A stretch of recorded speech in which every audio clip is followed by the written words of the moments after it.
Hello guys, मेरा नाम खुशी टून है और आज स्टार्ट करेंगे घराने घराने का सेकंड पार्ट। तो स्टार्ट करते हैं। देखो, सबसे पहले है जयपुर घराना। जयपुर घराना को कैसे याद करोगे कि अल्लाह ने जो कुछ दिया है, अल्लाह ने जो कुछ दिया है उसके लिए उसकी जय तो बोलनी ही पड़ेगी। अल्लाह ने जो कुछ दिया है उसलिए उसकी जय तो बोलनी ही पड़ेगी। और अब इसके जो कलाकार हैं, वो उनको देखते हैं। कलाकार इसके काफ़ी ज़्यादा हैं, आगे भी हैं। तो कोई बात नहीं। देखो कि किशोरी किशोरी ने यदि किशोरी ने यदि विद्या पाली, किशोरी ने यदि विद्या विद्या पाली तो वह अश्विन से भी भिड़ सकती है। तो वह अश्विन से भी भिड़ भिड़ सकती है। और क्या नाम है, फिर उसको मल्लिका। अर्जुन के सुर की कोई जरूरत नहीं है। अर्जुन जैसे सुर की कोई जरूरत नहीं है। सूरवीर होते हैं जैसे, उनकी बात कर रहा हूँ मैं। तो किशोरी जो है, यदि विद्या पाले, किशोरी जो है विद्या यदि पाले तो वह अश्विन से भी भिड़ सकती है। तो वह अश्विन से भी भिड़ सकती है। और फिर उसे अर्जुन जैसे सूरवीर की कोई जरूरत नहीं। और बंदे जो हैं उसको उसको सुनकर, श्रुति यानी कि सुनकर, केसर भाई कहते हैं। केसर भाई कहकर तलवल तलवल करते हैं। तलवल मतलब उसके तलवे चाटते हैं।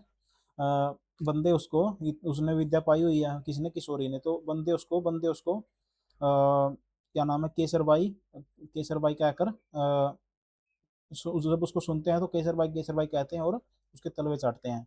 अब आ गया पंडित। हाँ, दो कैसे याद करोगे। लक्ष्मण प्रसाद है। लक्ष्मण जी का प्रसाद और बानू जी का प्रसाद। लक्ष्मण जी का प्रसाद और बानू जी का प्रसाद जो है, वो क्या नाम है, पूरे का पूरा दूध जैसा है। पूरे का पूरा दूध जैसा है। इसलिए उसकी जय तो बोलनी ही पड़ती है। उसकी जय तो बोलनी ही पड़ती है। और बंदे जो अली खान है वो तलवल कर उसकी जय बोलते हैं। फिर वो जो है जो बंदे हैं उसकी जय बोलते हैं। और बानू जी का प्रसाद और लक्ष्मण जी का प्रसाद जो है वो क्या है, पूरा पूरा दूध जैसा है। तो दा लीची ददीची ददीची यानी कि वो ये दूध जैसा है। तो फिर क्या होगा, अ, दूध जैसा है तो उसकी चाय बोलनी पड़ेगी। और वो क्या नाम है, उस दूध उसका उनका सॉरी दूध, हाँ, दूध की चाय तो बोलनी पड़ेगी। और उसी दूध से क्या मिलता है, उसी दूध से क्या मिलता है, हमें प्रेरणा मिलती है। प्रेरणा मिलती है जय बोलने की। उसी दूध को पीकर हमें प्रेरणा मिलती, किस चीज़ की, जय बोलने की प्रेरणा मिलती है। ये था जयपुर घराना। अब आगे चलते हैं रामपुर। सहवासन घराना।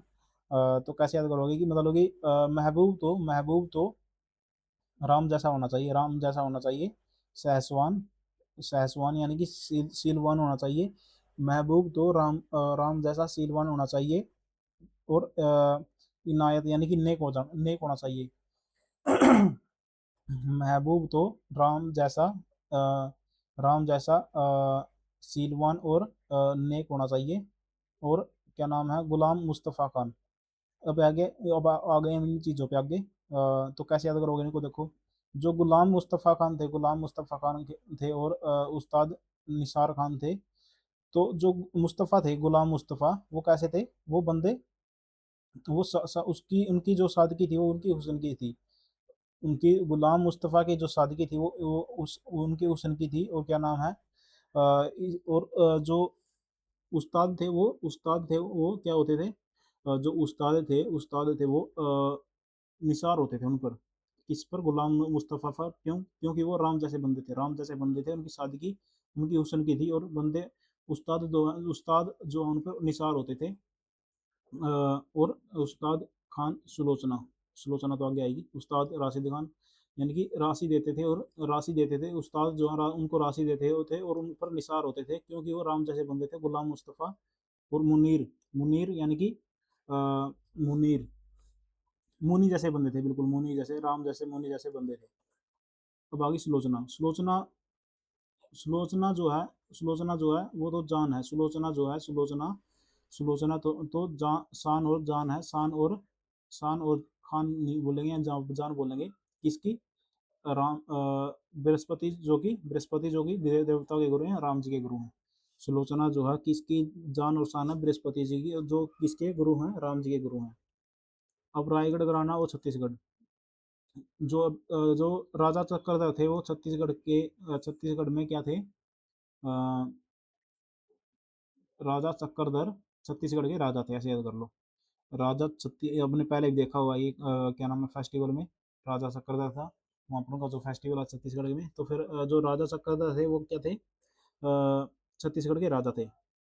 उनकी मतलब कि उनके घराने के राजा थे, और क्या नाम है, वो चलते हैं आगे। तो सॉरी, ये तीन ही नाम थे, इनको ऐसे याद करो कि राजा चक्रधर फिरते फिरते रहते थे छत्तीसगढ़ में, छत्तीसगढ़ों में फिरते रहते थे। किसमें? कार्तिक के माह में राजा चक्रधर छत्तीसगढ़ों में फिरते रहते थे। अब आ गया पटियाला। पटियाला को कैसे याद करोगे? पैग लगा, पटियाला पैग आपने सुना होगा, पटियाला पैग। तो पटियाला पैग लगा के मैं भी सभी चीज़ों को फतह फतह करने की बात करता हूँ। फतह मेरे जो पटियाला पैग लगाने के बाद मेरे जो उस्ताद हैं वो फतह करने की बात करते हैं। फिर बंदे उनसे कहते हैं अली बख्श दो, अली हमें बख्श दो, अली हमें बख्श दो।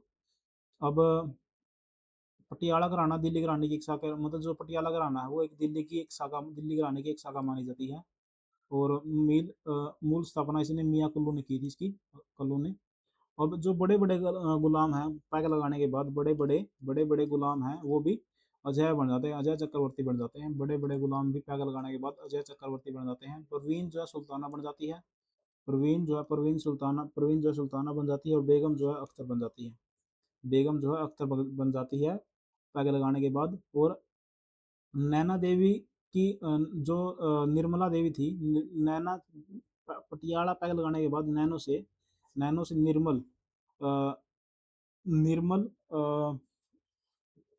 क्या निर्मल अमानत निकलती है, और जिसको राजा भी, राजा अली खान। हाँ, पटियाला पैग लगाने के बाद नैनो से निर्मल अमानत निकलती है, निर्मल अमानत निकलती है किसकी? राजा अली खान की। नैनो 1 मिनट आगे देखता हूँ मैं। हाँ, ये दिल्ली गाना आ गया। हाँ ठीक है, यहीं तक है कि पटियाला पैग लगाने के बाद नैनो से निर्मल अमानत निकलती है राजा अली खान की। दिल्ली घराना, दिल्ली घराना, दिल्ली में, दिल्ली दिल्ली घराना।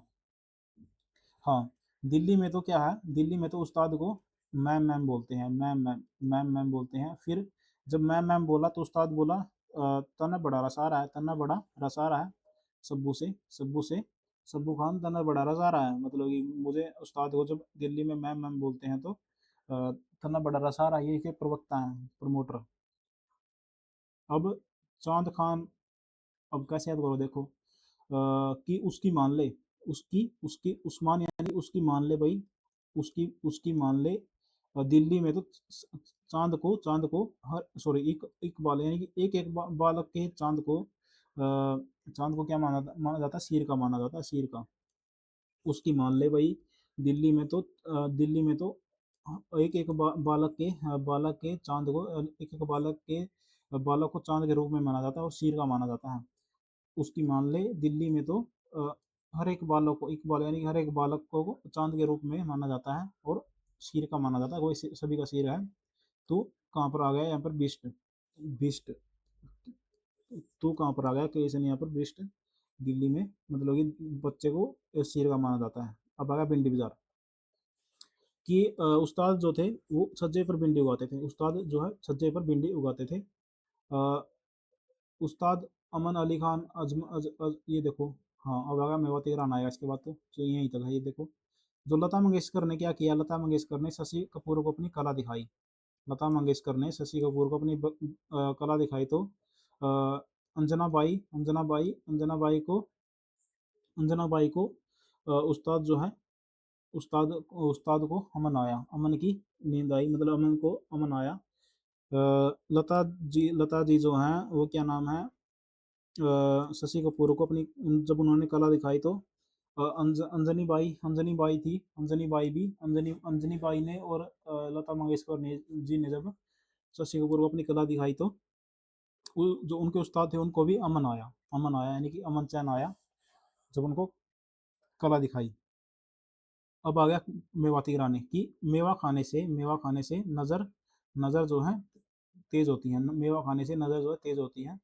और जिसका भी पंडित पंडित पंडित जिसका भी राज हो, जिसका भी राज हो, जिसका भी राज हो तो जिसका भी राज हो, मोती राम मणिराम, तो वो है जिसका भी राज हो तो मोती मोती और मणि और रतन, मोती रतन और मणि को जीत जीत कर अभय बन जाता है, अभय बन जाता है, जीत कर अभय बन जाता है। जिसका भी मेवात में राज हो वह मोती मणि और रतन को, मोती मणि रतन को जीत कर संजीव यानी जीत कर हर जीव पर अभय बन जाता है। अब आ गया लखनऊ घराना। लखनऊ घराना का कैसे करोगे कि मतलब कि लखनऊ घराना कि ईश्वर का प्रसाद, ईश्वरी प्रसाद, लखनऊ कि ईश्वर का प्रसाद तो लाखों के बराबर होता है, ईश्वर का प्रसाद लाखों के बराबर, ईश्वर का प्रसाद लाखों के बराबर होता है। और बिंदा दिन यानी कि बिंदा दिन, दीन व्यक्तियों को जब ईश्वर का प्रसाद जो है लाखों के बराबर होता है, और दीन व्यक्तियों को अच्छे अच्छे महाराजों को, अच्छे अच्छे दीन व्यक्तियों को अच्छे अच्छे महाराजों को, अच्छे अच्छे महाराजों को बिरजू और शंभू बना देता है। अच्छे अच्छे महाराजों को लच्छू बिरजू और शंभू बना देता है कि ईश्वर का जब ईश्वर का प्रसाद दीन व्यक्तियों को, दीन व्यक्तियों को, अच्छे अच्छे व्यक्तियों को और अच्छे व्यक्तियों को और ईश्वर का प्रसाद दीन व्यक्तियों को, अच्छे व्यक्तियों को, अच्छे से अच्छे और लच्छे से लच्छे, अच्छे से अच्छे और लच्छे से लच्छे व्यक्तियों को बिरजू और शंभू महाराज बना देता है। और बेगम अख्तर यानी कि ऐसा मंजर देखकर, ईश्वर का प्रसाद देखकर मतलब कि बेगम भी ऐसा मंजर जो बेगम भी अलियास यानी कि उल्हास, अलियास यानी कि उल्हास, बेगम भी ऐसा मंजर देखकर कि भाई ईश्वर के प्रसाद ने क्या कर दिया, अच्छे अच्छे महाराजों को, अच्छे अच्छे महाराजों को बिरजू और शंभू बना दिया। तो बेगम भी ऐसा मंजर देखकर चतुर्वेदी यानी कि चारों खाने उल्लास करने लगती है, उल्लास करने लगती है। बेगम भी ऐसे मंजर देखकर चारों खाने उल्लास करने लग जाती है। अब ये कुछ जैसे अब ये मेहर कराना है, कैसे याद करोगे कि मतलब कि अली अकबर खान पर निखिल निखिल अली अकबर खान और निखिल पर मेहर अलाउद्दीन ने की थी। अली अकबर खान पर और निखिल बनर्जी पर मेहर किसने की थी? अलाउद्दीन की, बाबा अलाउद्दीन ने की थी। और भिंडी बजा देखो, एक आ गया शिव कुमार, जो लता मंगेशकर वाला मैंने देखा था कि जो कि लता मंगेशकर और अंजनी बाई ने शिव उसको उनको दिखाई थी वो अपनी कला शशि कपूर को, तो उनको अमन आ गया था। और शिव कुमार शुक्ल को अमन आ गया था, शिव कुमार शुक्ल को और उस्ताद को अमन आ गया था। अब आगे चलते हैं। अब हमने ये देख लिया, ये भी देख लिया, सारे देख लिया, ये भी देख लिया। सेनिया कराना, सेनिया यानी कि सेना जो है वो चोरों के यहाँ जो जो हरि का प्रसाद उठाते हैं उनको उनको चोर मानती है। सेना सेना जो है हरि का प्रसाद जो उठाते हैं उनको, उन चोरों को उठाकर ले जाती है। और सियाराम कि उसकी किचलू ने ही आग लगाई थी, आगरा घराना यानी उसकी चलू ने ही आग लगाई थी। और चौरसिया घराना कि सियाराम को देखकर मैं तो दंग रह गया। और दंगा दर बंगा यानी कि मैं तो बंगा रह गया, बंगा हो गया, मतलब सिया और राम को इकट्ठा देखकर मैं तो दंग बंग रह गया। और नोरा सिस्टर जो है चोर है, नोरा सिस्टर चोर है। तो थैंक यू गाइज, आप चैनल को सब्सक्राइब करो और लाइक करो यदि आपकी हेल्प हुई है इन चीज़ों को याद करने में। Thank you guys.